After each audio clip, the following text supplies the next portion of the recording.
filling a preset.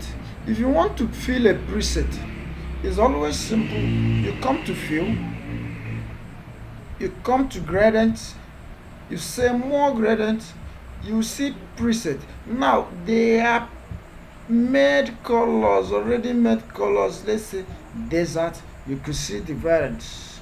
Now calm water, there are many. You scroll for more, most you could see. Now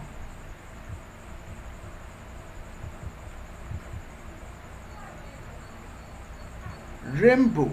Now I choose maybe this. I say okay. So you have achieved such a color.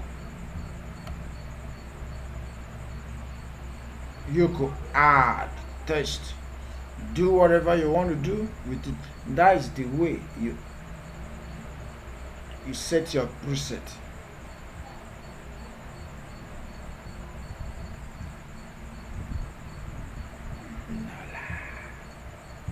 So you see this. So if I want to highlight all the objects here, I click select, it's already there.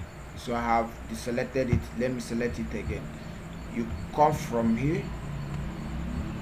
Now you come to format. You say group.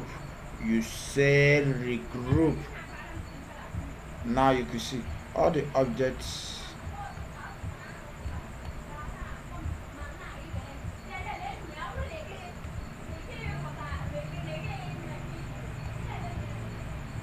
You say group. Now they are one. You can see they are one.